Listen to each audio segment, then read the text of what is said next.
concert of Curtis Smith, courtesy of Curtis Smith.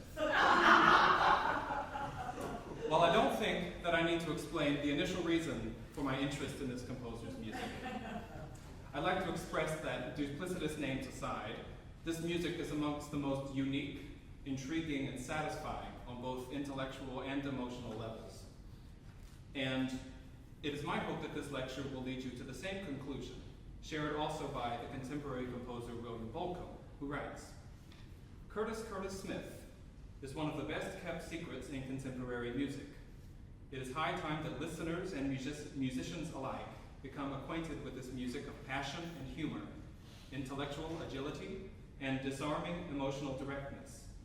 I have long been its advocate to our best performers who have played it enthusiastically worldwide, and I envy anyone who is becoming acquainted with it for the first time.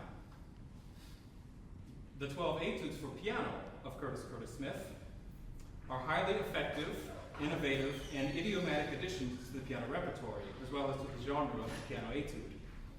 His polystylistic musical language displays a very wide variety of influences, including but not limited to Chopin, Claude Debussy, Charles Ives, Bela Bartok, Olivier Messiaen, and Aaron Copland, in addition to popular idioms of jazz and bebop. By discussing specific features within a selection of the etudes and drawing comparisons with works of other composers, including but not limited to the genre of piano etude, this lecture intends to contextualize Curtis Smith's etudes within the broad and continually evolving genre of the piano etude. Furthermore, this lecture seeks to provide a guide to pianists in approaching the etudes and to provide solutions to prominent technical challenges that are presented. While each etude certainly challenges the technical capabilities of the performer and even the instrument, they are by no means showpieces meant for virtuosic display, but works of delicate, expressive quality that challenge the mind and speak to the heart. And now I'd like to give a bit of background information about the composer and his other works. Amply demonstrated by his own performances of the etudes, Curtis Smith was an extremely accomplished pianist, in addition to his compositional and teaching career. He earned bachelor's and master's degrees in piano in 1964 and 1965, respectively, studying with contemporary champion David Burge and David Burge's teacher, Guy Montbert. His compositional mentors include William Bailey, Alan Stout, Bruno Maderna, and Pierre Boulez. As a pianist, he's appeared with the Indianapolis Symphony, the Seattle Symphony, and other major orchestras, and has performed solo recitals at National Gallery in Washington, D.C., and at Carnegie Recital Hall in New York. From 1968 until his death in 2014, he served as artist-in-residence and professor at Western Michigan University in Kalamazoo. As can be seen from the opening quotation, Curtis Smith retained a lifelong relationship of mutual admiration with fellow composer William Bolcom. In 1998, the two composers collaborated in a composition entitled Collusions, a 5-movement suite in which each composer composed 10 measures of music at a time in alteration. In 1986, Curtis Smith himself premiered the last 3 of William Bolcom's 12 new etudes for piano, which quite possibly influenced his decision to write 12 etudes of his own. While he has not of yet achieved the level of international recognition as such contemporary American luminaries as Bolcom or George Crumb, his compositions, which range from vocal music, chamber music, orchestral music, and solo piano music, display a wide variety of influences and represents a distinct, colorful musical language that, as New York Times critic Bernard Holland writes, takes up where Debussy's lonely and bleakly beautiful last music ends. Especially noteworthy is his pioneering technique of bowing the piano in his 1972 composition entitled Rhapsodies, in which, as David Burge describes, loose bows made of strands of fish line are woven throughout the piano strings at various places to give the pianist the possibility of crescendo and a diminuendo on a single note or group of notes. This was later taken up by other composers such as George Crumb. Other innovations include the creation of the disembodied sound at the piano by silently depressing a key and striking it at the point of resistance, as exemplified in Etude 11, the Ghost Etude. This is example 1 of your handout. Another innovation includes the use of a double-rolled chord in which the two hands simultaneously roll a chord in contrary motion. This is exemplified in Etude 5 and will be discussed later on in the lecture. His Great American Symphony of 1981 was premiered by conductor Dennis Russell Davis and the West Germany Radio Orchestra of Cologne, and features a prominent mixture of popular idioms, jazz, blues, even acid rock, within a symphonic texture, much in the same spirit as the Afro-American Symphony of William Grant Still. Curtis Smith's propensity for humor is also amply on display, with the second movement march for kazoo ensemble and the finale entitled Dido's Dance, Dido Dies, parentheses, Ire. That one's funnier when you see it written down. Curtis Smith also composed music of a more serious nature, notably his Civil War song cycle, set to poetry of Herman Melville and Walt Whitman. In 1995, his concerto for piano left hand and orchestra, was premiered by Leon Fleischer with Nema Järvi and the Detroit Symphony Orchestra. In 2000, pianist Laurie Sims premiered 7 of the Etudes at Alice Tully Hall, while Bruce Levingston premiered the final 2 Etudes the following year. In 2002, the composer himself premiered the entire set of 12 Etudes at the Gilmore International Festival in Kalamazoo, later going on to record the entire set for Albany Records. In 2001, 4 of Curtis Smith's Etudes were selected for a performance in the 11th International Van Cliburn Competition. He has received over 100 grants and awards over the course of his career, including a Guggenheim Fellowship and the Kusevitsky Prize while studying at Tanglewood. Completed in 2001 and conceived as a complete set, in the 12 Etudes, the composer does give free license for performers to extract single Etudes or to create smaller sets of their own. As Bolcom describes, the Curtis Smith Etudes depict a sort of continuous moving from musical room to room in a sort of virtual mansion. In his liner notes, the composer writes that while indirectly inspired by the Etudes of Chopin and Debussy, these pieces are perhaps closer in spirit to Schumann's Kreisleriana or Carnaval, where individual pieces are part of a whole suite and may be motivically and structurally interrelated.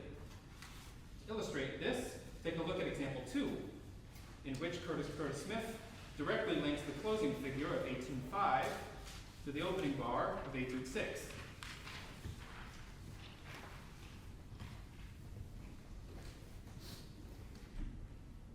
This is the closing of Etude 5.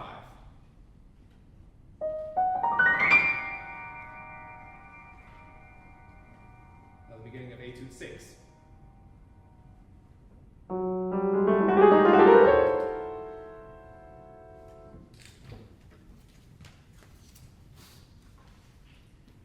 Before diving into the pieces themselves, I'd like to briefly address a general aesthetic approach to this music.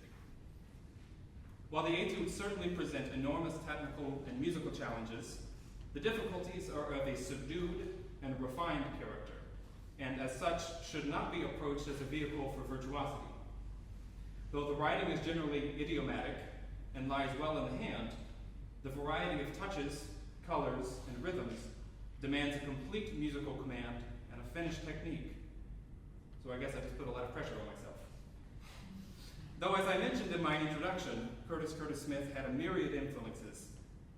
3 influences in particular are readily and consistently apparent to the performer, and those are Bartók, Debussy, and Charles Ives. In Etude 3, entitled For Violent Contrasts in Dynamics and Touch, the percussive nature, modal, and symmetrical writing of Bartók are found through every bar of the piece. Likewise, the fleeting, effervescent colors of Etude 5 for rolled chords are reminiscent of Debussy's own Poisson d'Or from Image 2. The influence of Ives can be seen in C.C. Smith's propensity for sudden interruptions of quirky musical gibberish, as can be seen in Etude 2. In closing, in his performer's notes, Curtis Smith writes that the pieces are above all etudes for touch, articulation, and pedaling. I would like now to present 6 of the 12 etudes, divided into 3 pairs, which I will perform in alternation after discussing their noteworthy features. I've chosen to create these pairs based both on similarity in musical content, as well as similarity in their technical focus. And I would like to begin with Etudes 7 and Etudes 3. Etudes 7 and 3 both highlight abrupt shifts in dynamic and in character. I'd like to begin with Etude 7, which puts the composer's quirkiness on full display. As you can see in example 3, this etude parodies the 5-finger exercises of Isidore Philippe's complete school of piano technique, in which, in the composer's own words, all but one finger depresses the chord, leaving one finger free to peck away, chicken-like, at repeated notes.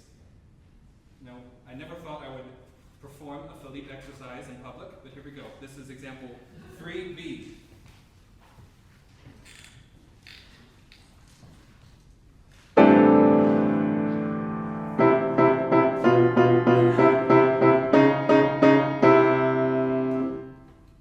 Compare that with example 3C in Etude 7.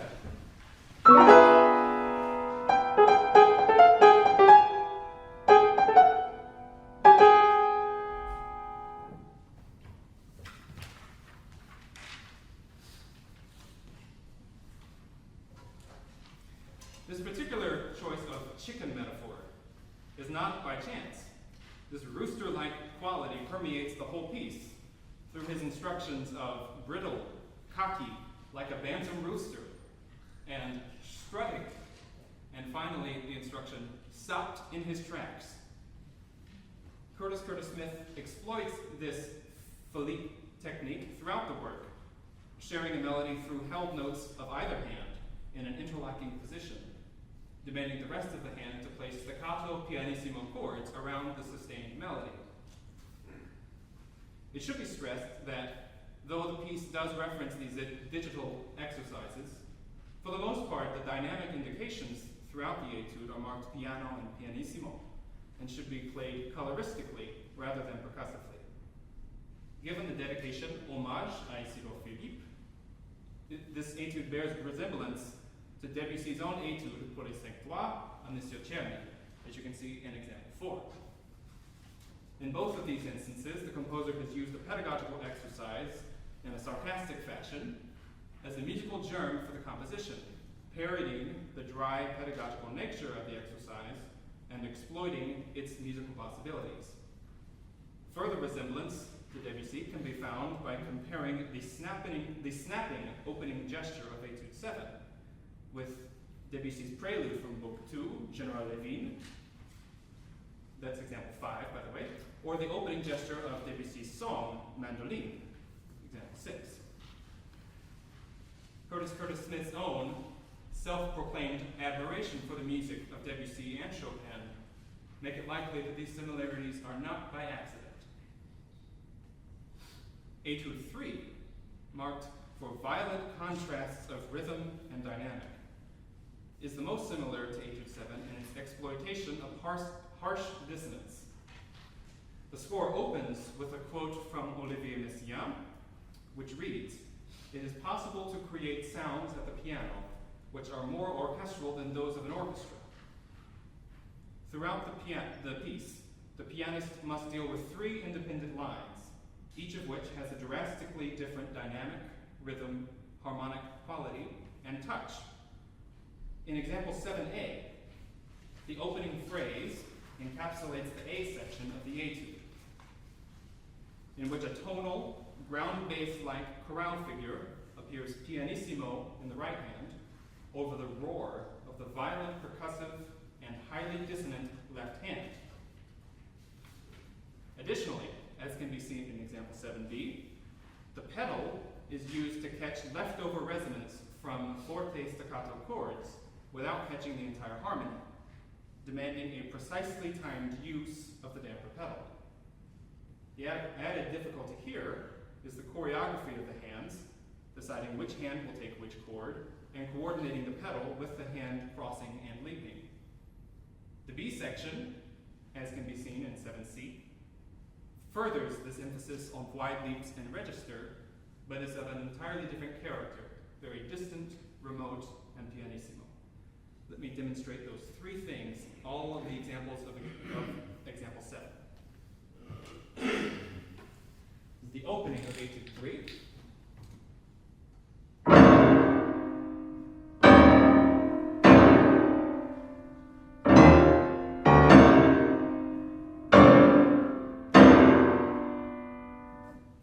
This is the section where he has three independent lines with leftover resonance in the pedal.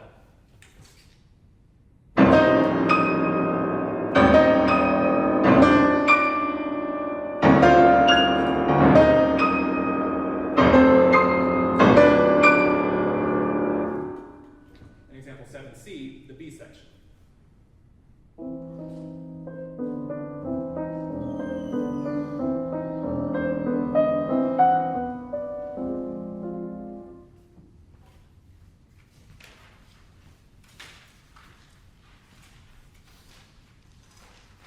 And now I would like to perform for you Etude 7, brittle and cocky, and Etude 3, for violent contrast and rhythm.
affectionately named that one the Frankenstein etude. Moving on, I'd like to discuss Etudes 5 and Etudes 10, entitled Etude 5 for rolled chords and Etude 10 for ninths and tenths. Etudes 5 and 10 both address extensions of the hand beyond one octave. Etude 5 emphasizes rolled chords, and Etude 10 explores ninths and tenths. Additionally, both studies create a melody shared by the thumbs of either hand, with the outer notes serving as harmonic and textural color. These two etudes, are the two most tranquil and harmonically colorful of the set. For Etude 5, as an etude in rolled chords, Curtis Smith may have had Chopin's Serene Etude in E flat, Opus 10, number 11, example 8D, as a model. However, the key departure from the Chopin lies in the contrary motion of the rolls themselves, in which the vast majority of the chords are rolled inwards toward the thumb. This is not necessarily without precedent, as you can see in example 9, Arnold Schoenberg was also fond of this type of writing. Occasionally, as can be seen in example 9, 8B, Curtis Smith does alter the direction of the rolls for ergagic purposes. In the B section, Curtis Smith asked for a lighter, drier texture with less pedal, demanding a special care with regards to the release of the chordal sonorities and the voicing of the melodic notes. Also of note is example 8C, the double rolled chord, for which the composer provides his own performer's note, creating a unique sonic effect. So let me perform some of the examples of example 8. Example 8A, the opening of Etude 5.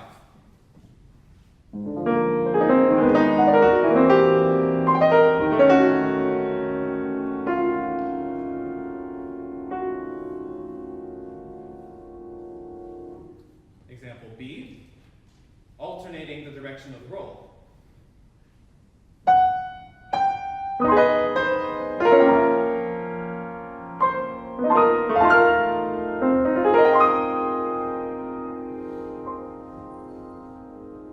And example C, the double rolled chord. You'll notice that both thumbs of the hand play the same note, the E, resulting in a sort of Babel effect.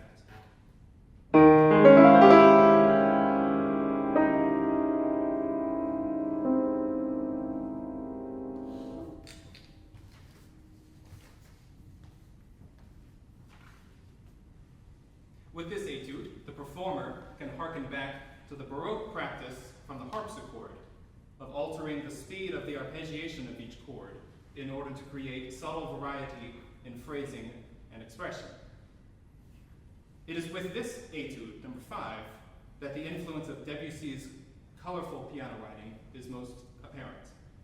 Compare the opening harmonies of Curtis Smith's etude with the harmonically glittering passage work of Debussy's Poisson d'Or, example 8E and 8A. Here's the Debussy Poisson d'Or.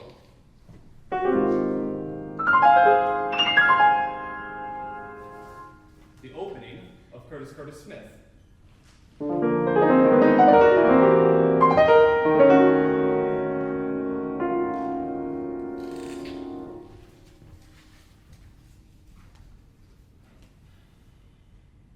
Etude 10, as can be seen in example 10, is an etude in tenths. As the composer describes, it is the biggest slow movement and somber still point of the set. As the music continues along, the difficulty in which the intervals are treated increases dramatically, from the tremolando effects of example 10B, and the rapid changes of register, in which the performer must manage roughly 6 different textures and registers at any given moment, requiring a specially honed relationship with the topography of the keyboard. Here are examples 10A and 10B. opening of Etude 10. Like Etude 5, he marks bringing out the thumb.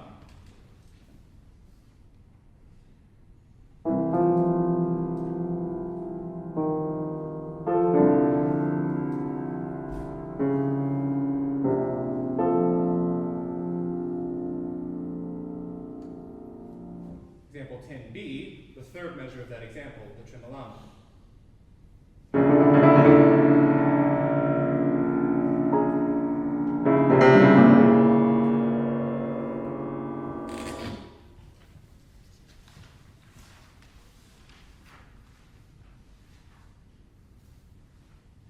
While completely different in character and construction, it is worth noting that Bartók also composed an etude for ninths and tenths, the third of his 3 etudes, opus 18.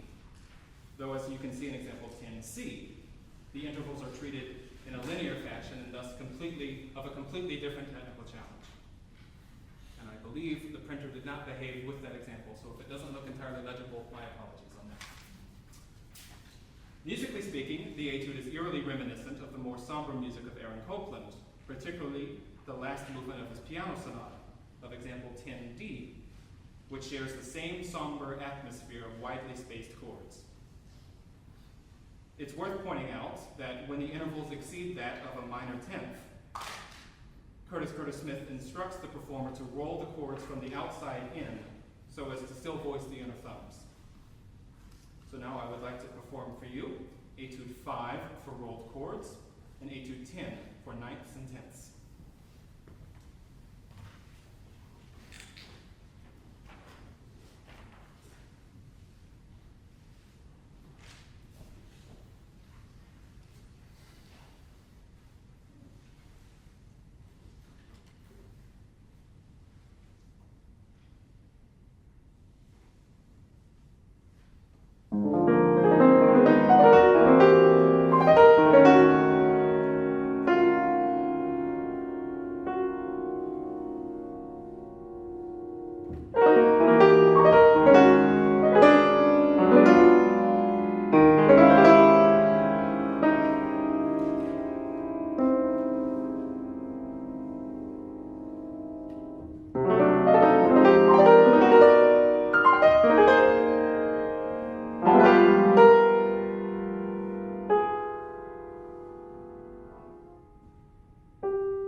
last pair I'll discuss are Etudes 2 and Etude 9.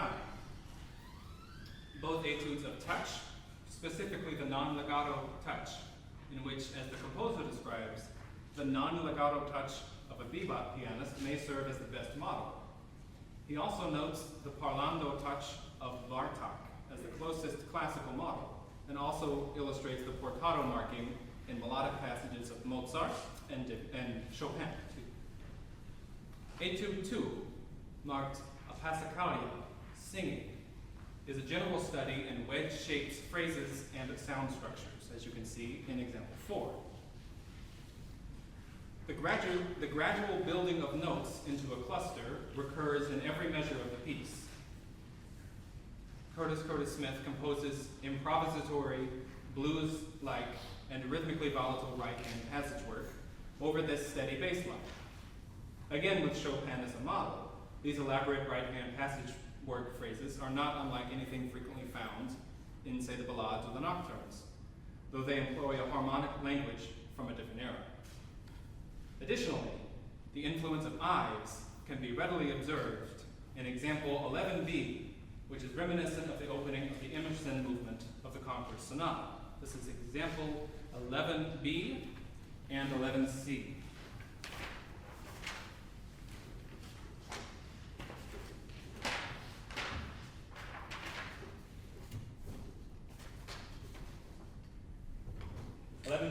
And I'm going to go further than this example has in the page.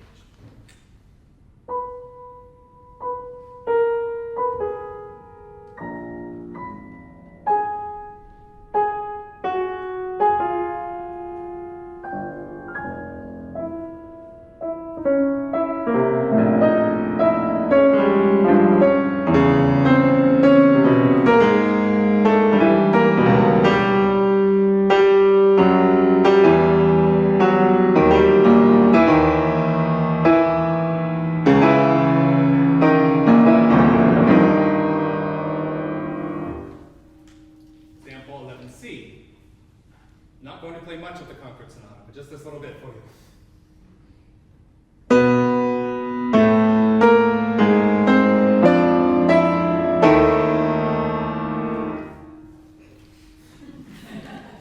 For those of you who know the piece, there's much more to find.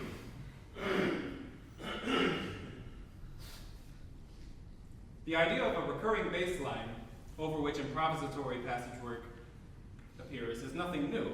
As you can see in example 11d, in Etude 4, Saint d'Opéra, from William Bolcom's 12 New Etudes, the same thing happens with a constantly recurring bass line over a very complicated right hand. Etude 9, example 12a, is marked brightly flowing and was the composer's own favorite from the set. Etude 9 is a study of the independent rubato of the right hand, in which the composer suggests that the right hand should always be played elegantly capricious and always delicately expressive, while the left hand should be strictly in time. Again, reminiscent of the Chopin idea of the nocturnes, of a steady left hand and a song-like right hand. Additionally, as you can see in this example, he provides a notated possible rendition of this rubato, although he concedes, and also plays in such a fashion of the recording, that a more straightforward rendition is also acceptable. Etude 9 is one of the most deceptively difficult etudes of the whole set, with highly intricate polyrhythms, asymmetrical subdivisions, and rapid leaps, which must be executed without a trace of effort. You can see all of this in examples 12b and c.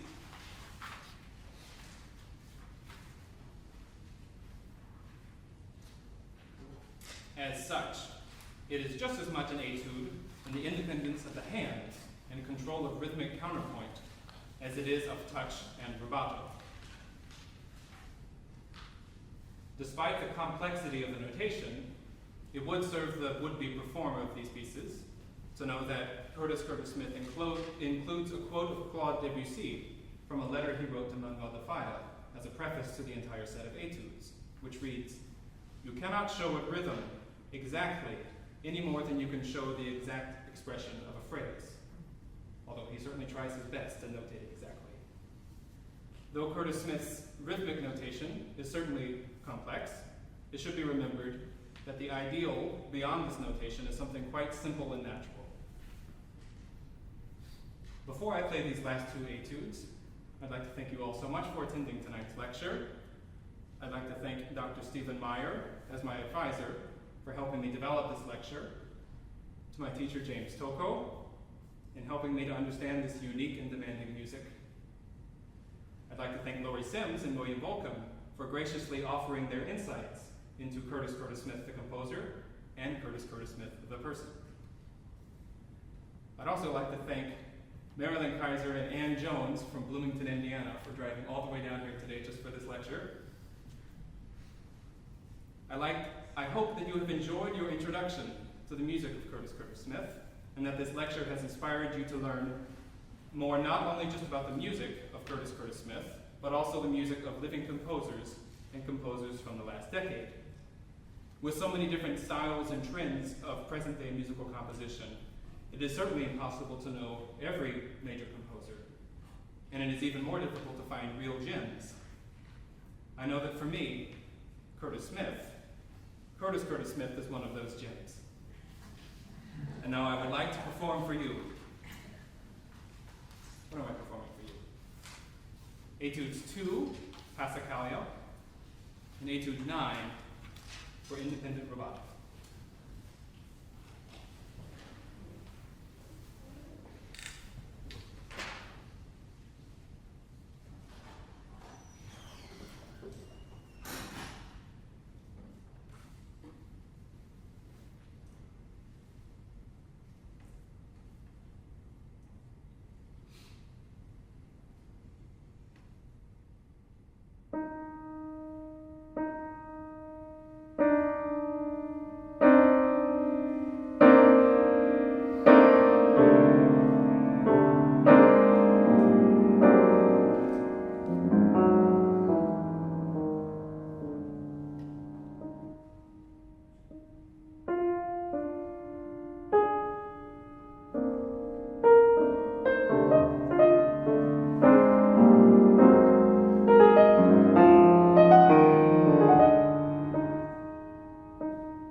you.